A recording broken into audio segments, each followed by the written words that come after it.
Welcome in, everybody. Welcome in to Get Process, a Sixers post-game show. If you're coming home from the Wells Fargo or enjoyed a nice night on the couch and wondering, maybe we'll see a good game tonight, you saw a great game tonight.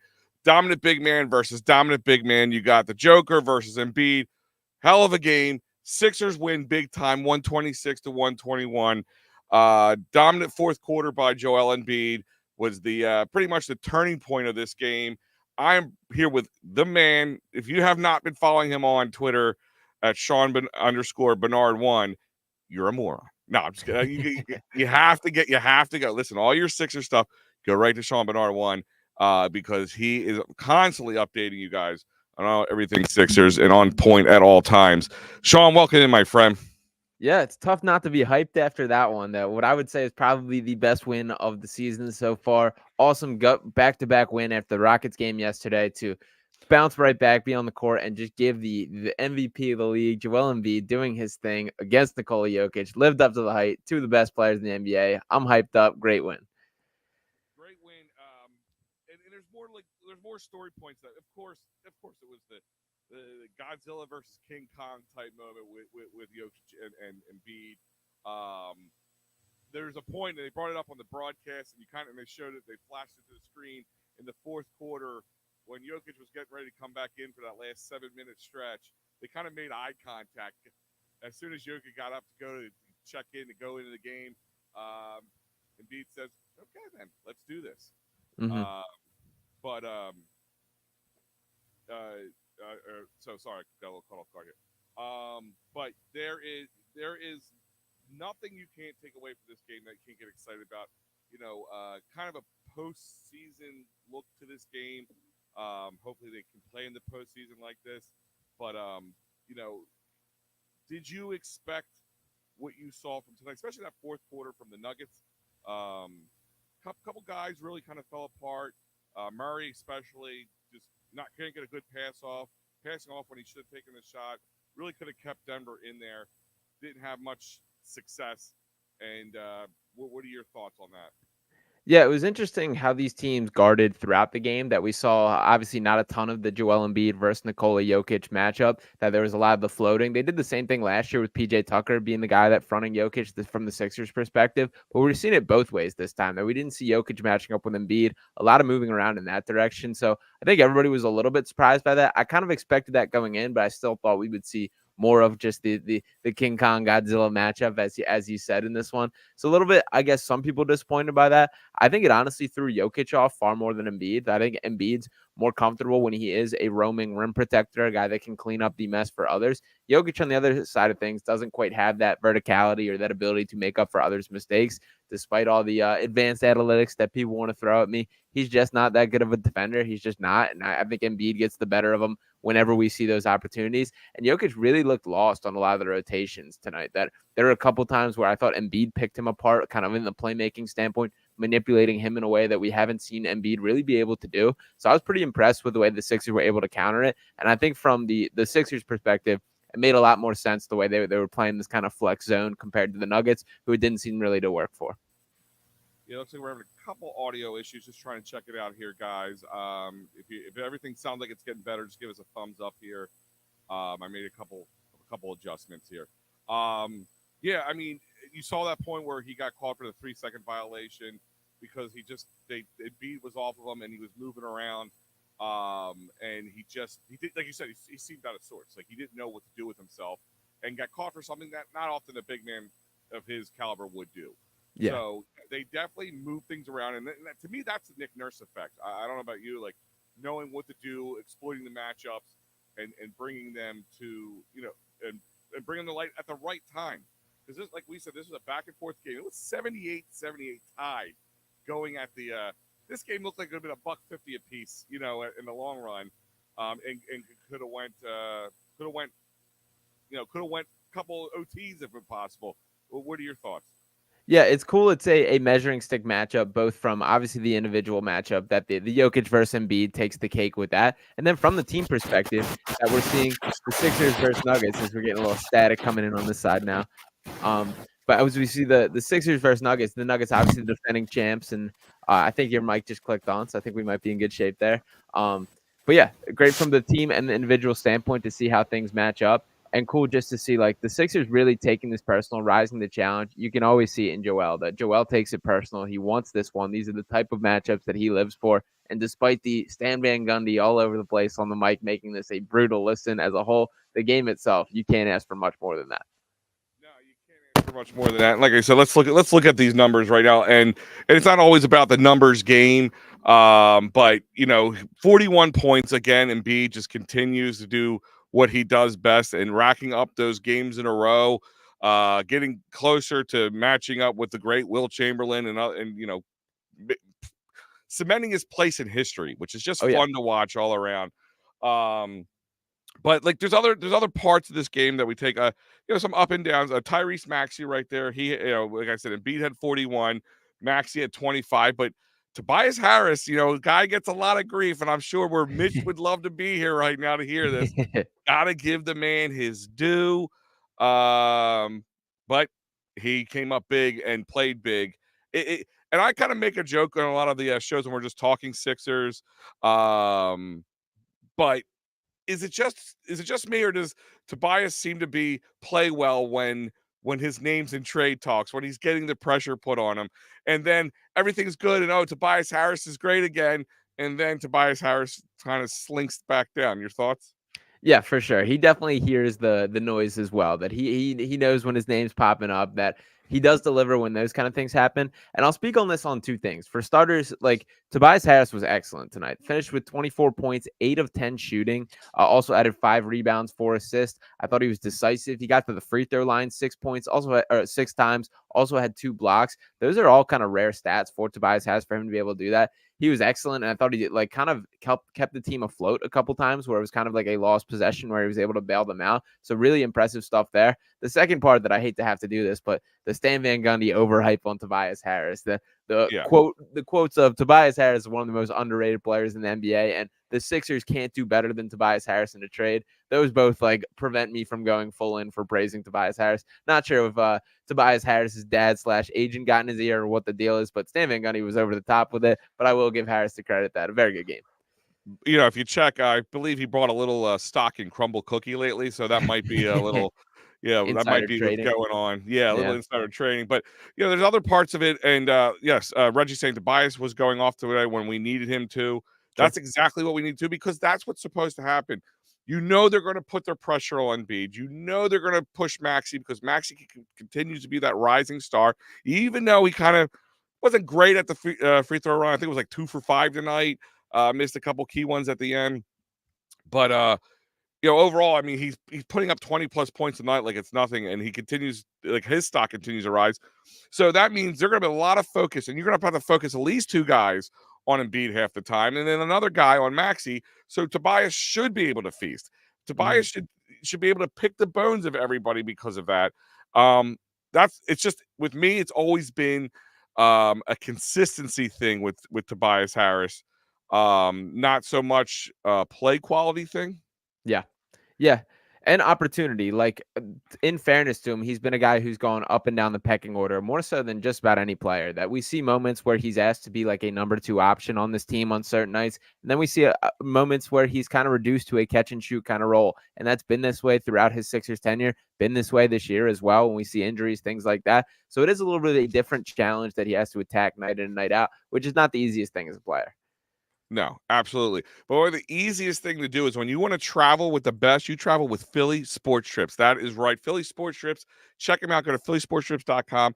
All great traveling. I don't care if you want to go Sixers away games, Philly away games, Eagles, you name it. They got it. Union. Great trips, an experience bar none, the best you've ever go to. Not just tickets, not just a hotel, not just a flight, but like I said, they put parties upon parties together, and it's so reasonable. So check it out. Go to phillysportstrips.com and tell them EOP sent you. So like I said, they were tied 78-78 at the end. Like I said, I'm looking at this, I'm like, doing the math, could easily go 140, 150 apiece. And it looked like one of those games to me, Sean, that would never end. You know what I mean? Like they were Yeah. just going to go back and forth, but that fourth quarter just was a huge moment where where Denver, I don't know if they got fatigued, if the pressure of being away, this is where that home field advantage needs to come in for the Sixers. and I felt like they should have had a little early on the game. But I mean, best third quarter team in the league, home third quarter team in the league. But they, do you feel like there's any? This is exactly how this type of game with this close matchup should be, or did the Sixers allow them to hang around longer than they should?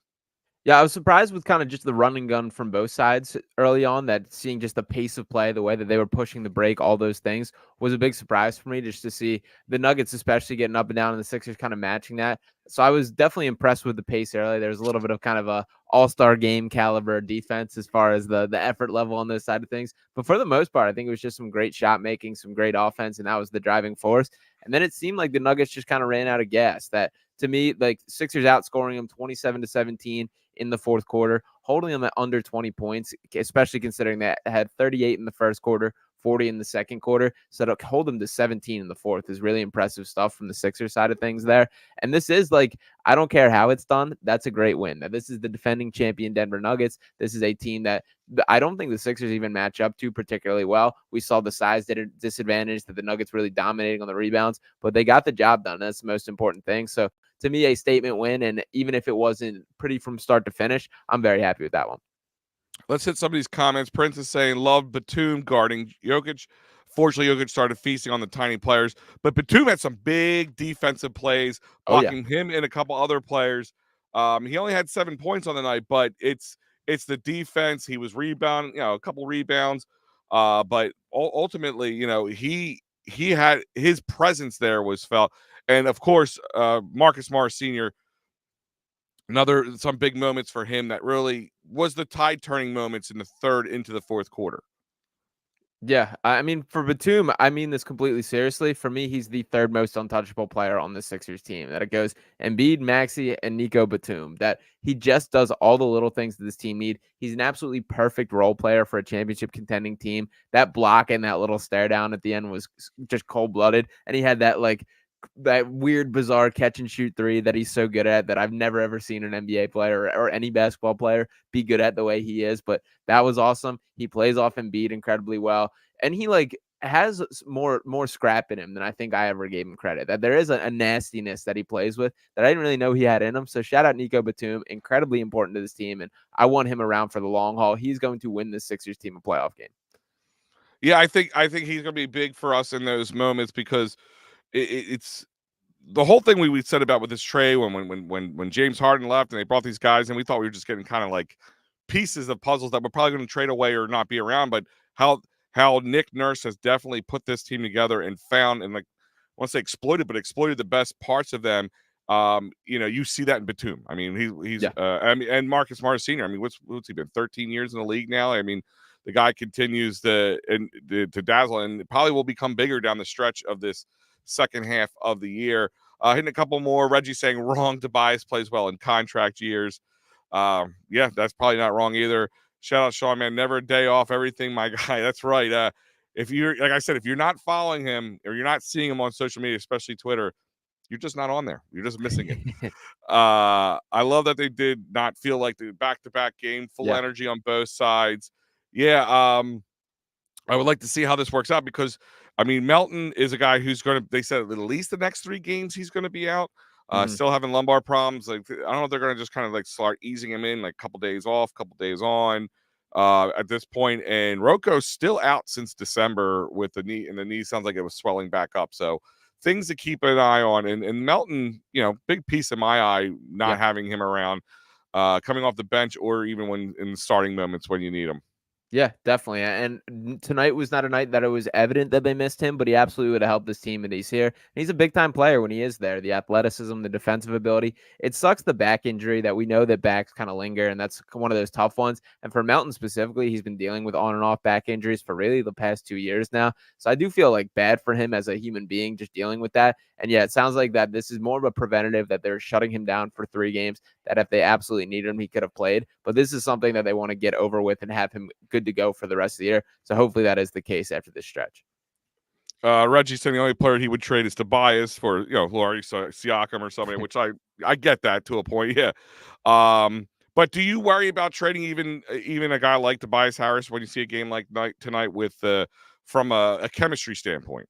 Yeah, I'll say my list is longer than Laurie and Siakam for sure when it comes to Yeah. Tobias, but it is that battle for chemistry that you have to weigh. It's there's two main things with Tobias: is the chemistry side of things, that he is one of the more well-liked guys in the locker room, has been one of the more stabilizing forces in the locker room, and a guy that just is kind of a connector and a leader on this whole team as a whole. So you don't want to mess with that if that's that important to that team. And then the other side of thing, it is still that contract that you do see the light at the end of the tunnel for coming off the books, bringing on that cap relief. So you have to weigh that as you kind of consider these trades too. But if he keeps playing like this, that's the exact version of Tobias Harris that they need.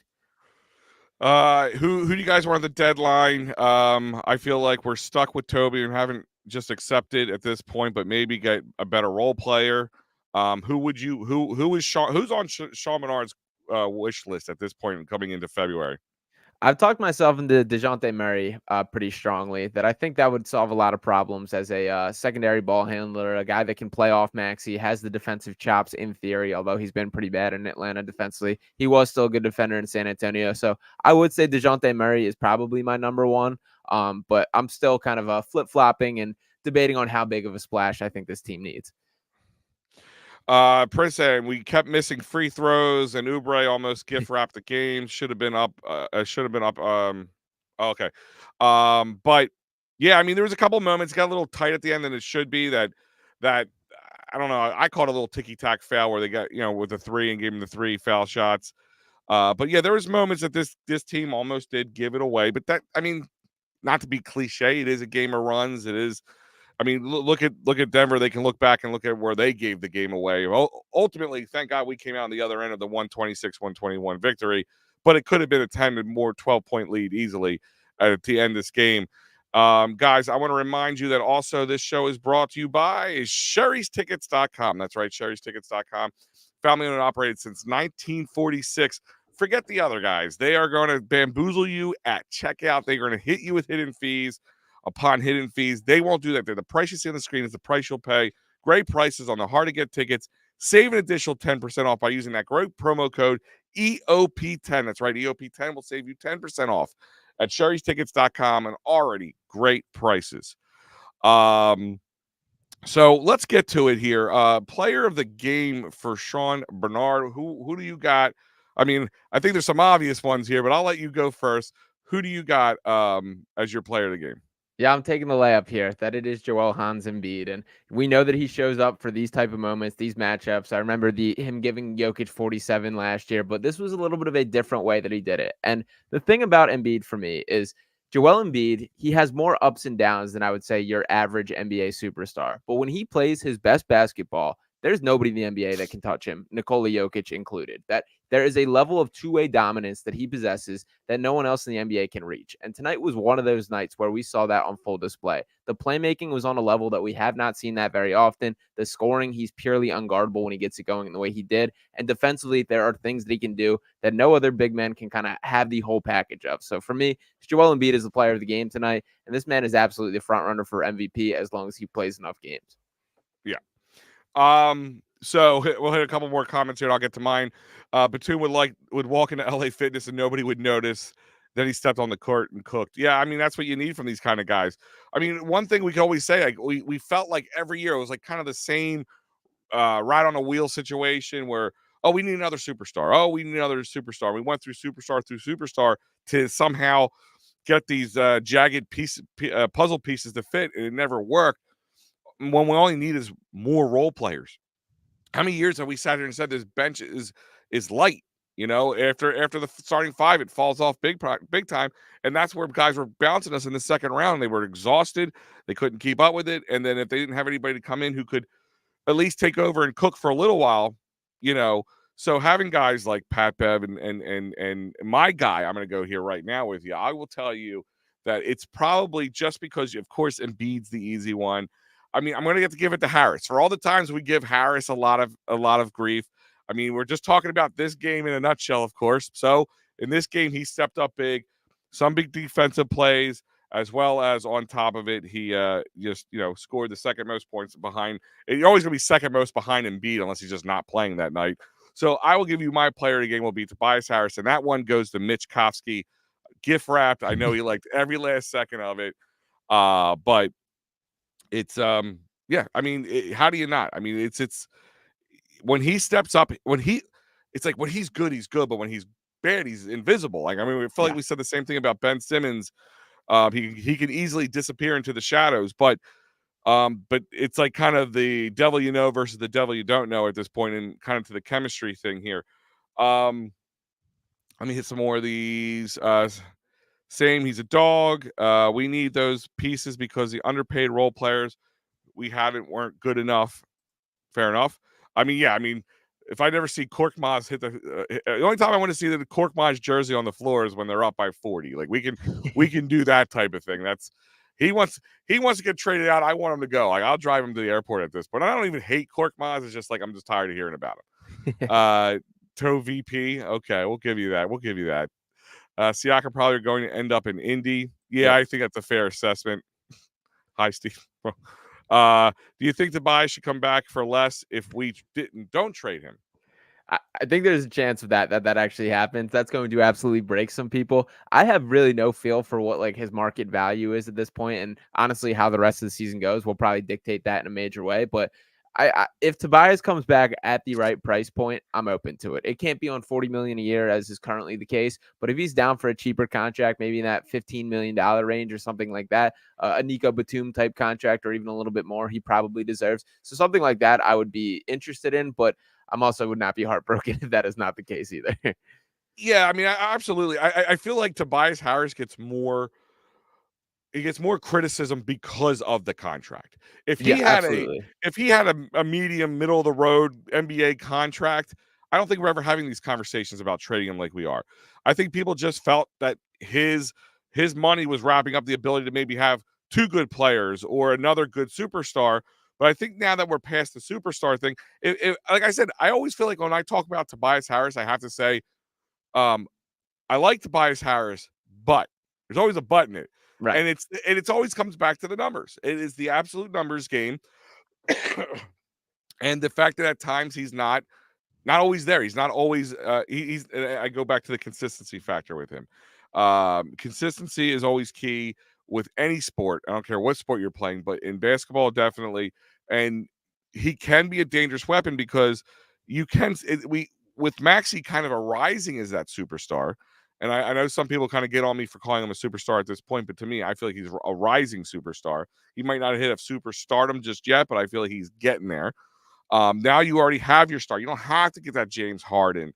You don't have to worry about we let Ben Simmons go or anything like that. People always ask me still, would you take Ben Simmons back at this point? I said if it wasn't a mental thing with him, like he was just mentally couldn't handle it being here, I would take him back at a deal because his defense is that good. But no, I don't want him here because it would just cause a problem. But with him, like no, I mean I'd take Tobias Harris back for a reasonable deal. Yeah, and Philadelphia ran Ben Simmons out of town, according to Stan Van Gundy on the broadcast today. So Yeah, I heard that. yeah, I, I but believe yeah, I believe he booked his own trip on that one a long time yeah. before we ran him out. I think that's a much more fair assessment of how things actually went down there. But yeah, it is with Tobias. It is always the contract because there is expectation that gets tied to the dollar sign that when you're paid more, you need to produce more. And Tobias Harris is exactly who he's always been, that you can't pay him to be something he's not. That's honestly not Tobias's fault. That's more on the Sixers for handing him that type of contract. It was the right place, right time kind of situation. But I do think that with a lower dollar figure, that everyone's a little easier on him, no doubt. Yeah. And the other thing is, can I just say, I always bring this up, and just watching it, you saw that big three. I think it was from Batum in the beginning of the fourth quarter there that really started getting the Sixers on that roll. Mhm. It isn't pretty, but it's so. But when it goes in, it looks pretty. Like when it comes off his hand, and Sean, you cover more basketball than I do. Like it's like he doesn't even catch it. Like it's like he stops in midair and it just bounces off his hand. Like he doesn't catch and shoot. It just shoots off itself. Um, we've seen it from a couple guys throughout NBA history, but it doesn't happen often. But it just seems like an anomaly to me. Yeah, it's very, very rare. And the way he's able to like catch without going into a dip or any sort of go down form, I've never seen a player like that. And he specifically is a guy who has mastered that and is known for it around the NBA. And that matters just in the speed of getting it off, the way that it's so quick on the catch and release. just because of that factor, I would argue that he's the quickest catch and release guy in the NBA. And there will be moments where that makes a difference, where that's the make or break for whether you get a shot off or not. So very cool how he can do that. Obviously very effective next to Joel, who's one of the most double team dominant players across the NBA. So a perfect fit there, and just a really cool characteristic as a whole. There you go, Mitch going. Toby does great when Dibes is not here. Yeah, right. I mean, I thought I know Mitch may be the Tobias Harris head of his fan club. And let's see here, we got a couple more. If Toby made 13 million like he should be making, nobody would label him the crumble cookie. Yeah, I mean, yeah, it's sometimes his comments, like you can see his frustration when he's talking into the media and stuff at times when they bring it up. And listen, he's human, so I'd expect that to happen. But it like I said, maybe it's that pressure, the pressure of holding up to that contract. And I always tell people, like, oh, Tobias stole money. I'm like, no, he didn't. He was given. You right. steal money. If you walk into a bank with a ski mask and a gun, that's stealing. When the bank walks out and hands you a bag of cash with the old dollar sign on it, that's giving. And the Sixers gave that to him because they panicked because they couldn't get Jimmy Buckets locked up, so they had to do something to save face. And like I said to anybody, if anybody's boss came up to them and said, you know what, we're going to pay you 4 or 5 times the amount of money you should get paid to do your job, are you going to tell them, no, boss, that's not right?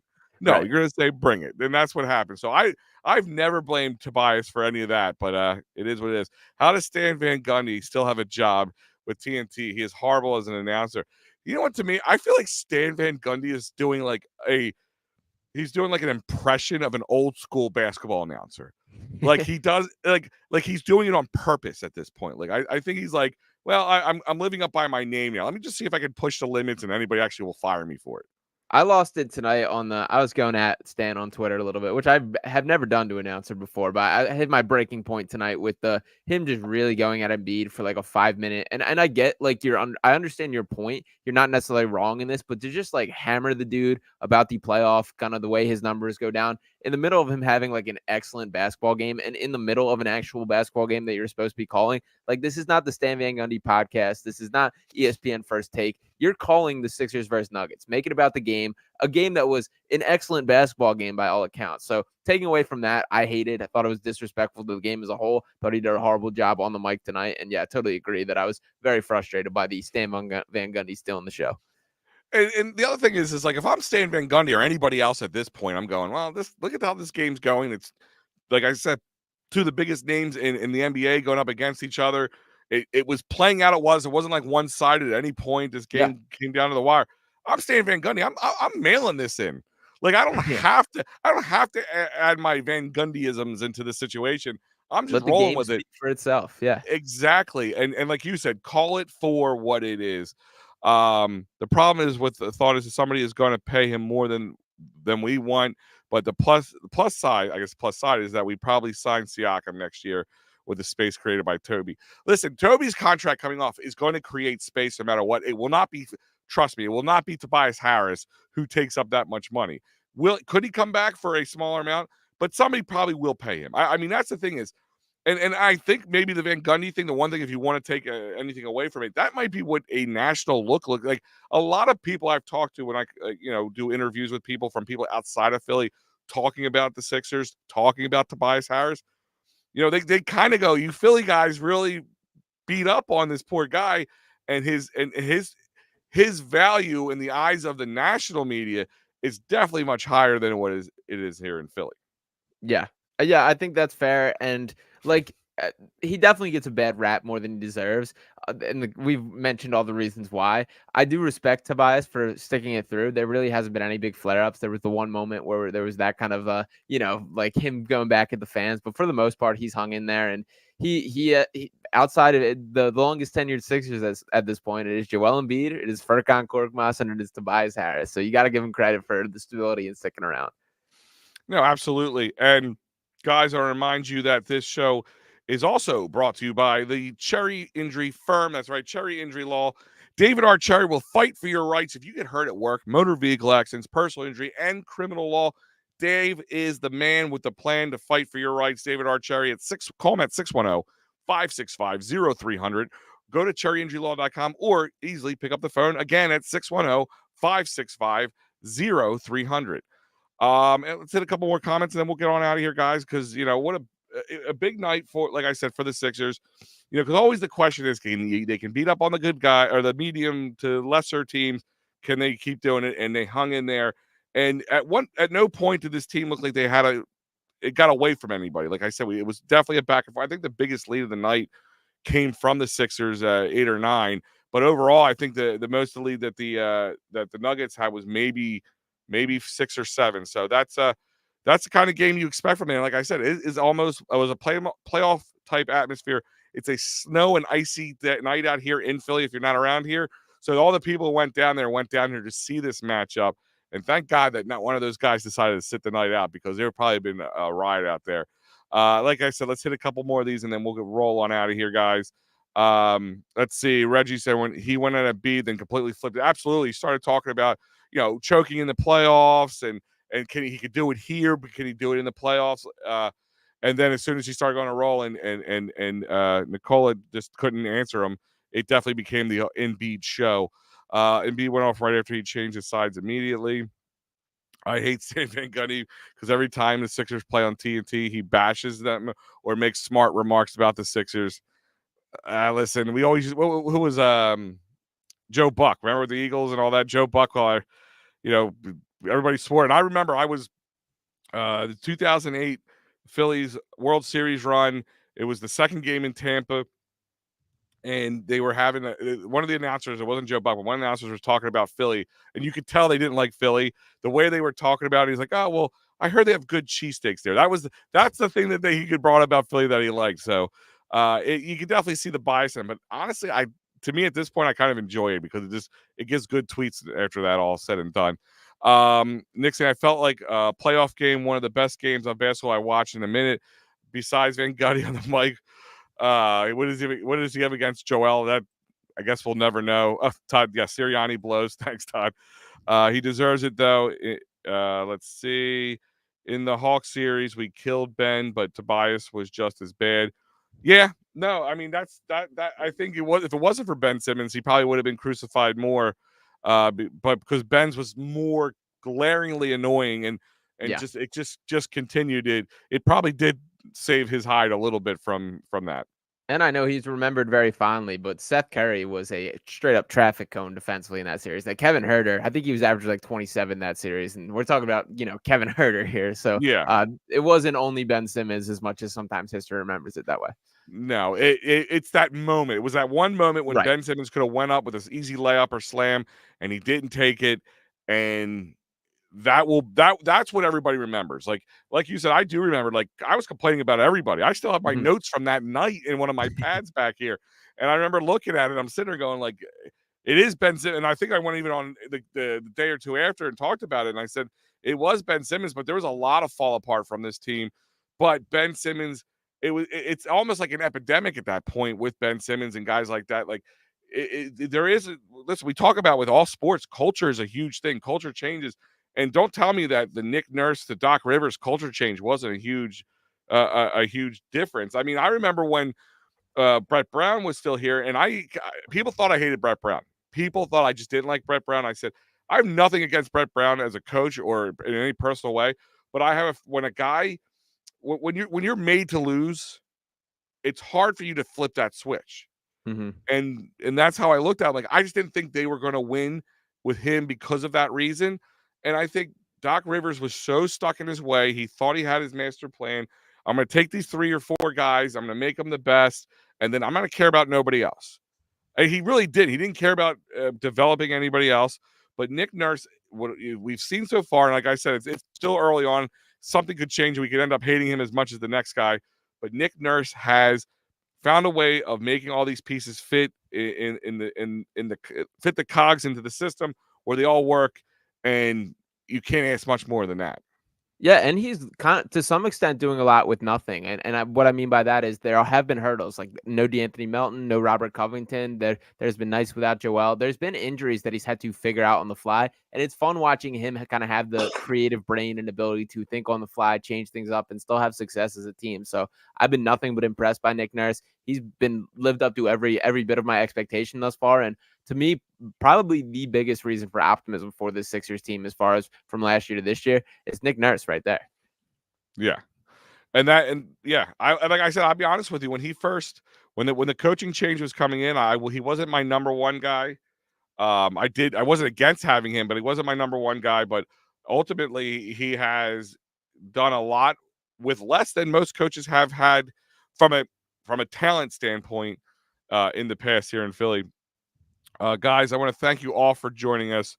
I want to thank Sean, as always, for doing a great post game show here at EOP at the Get Process. Like I said, if you're just joining us, the Sixers won 126 to 121. Was one hell of a game. It's one of those games I would tell you to go back and grab the 10-minute highlight video or Oh yeah. watch it again if you didn't get to see the whole thing. If you're just hearing it for the first time, or you caught the last couple minutes or whatever the game. This is one of those games you may want to go back and watch, because I know I'm going to go watch it anyway, because I'm going to have to take my notes again and check over them for coming shows and all that stuff. But it is one I'm not going to complain about having to do. So check it out. So he is Sean Bernard at Sean_Bernard. That's BARNARD1 on Twitter. Like I said, he is my go-to. If he's not your go-to, make him your go-to. He's covering everything Sixers and basketball in the city. Sean, tell them where they can find you.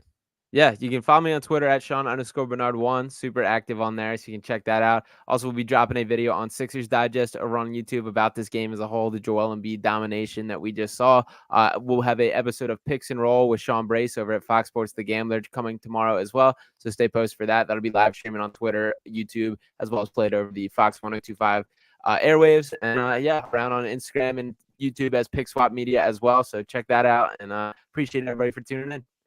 Yeah, and check out Fox Sports together. Sean Brace, great guy too. Guys, these guys know their stuff. Check them out. Watch them, guys. Check us out. Follow us on all social media at EOP Sports on Twitter. Check us out on Facebook, YouTube, Instagram, TikTok. You name it, we got it. So also go to www.eopsports.com. All the shows live. You can check everything out from all the different shows, articles we got up there. eopsports.com, and sign up for that newsletter so you get every Friday everything you missed in this week. Other than that, he's Sean Bernard. I'm Big Al, and we are out of here.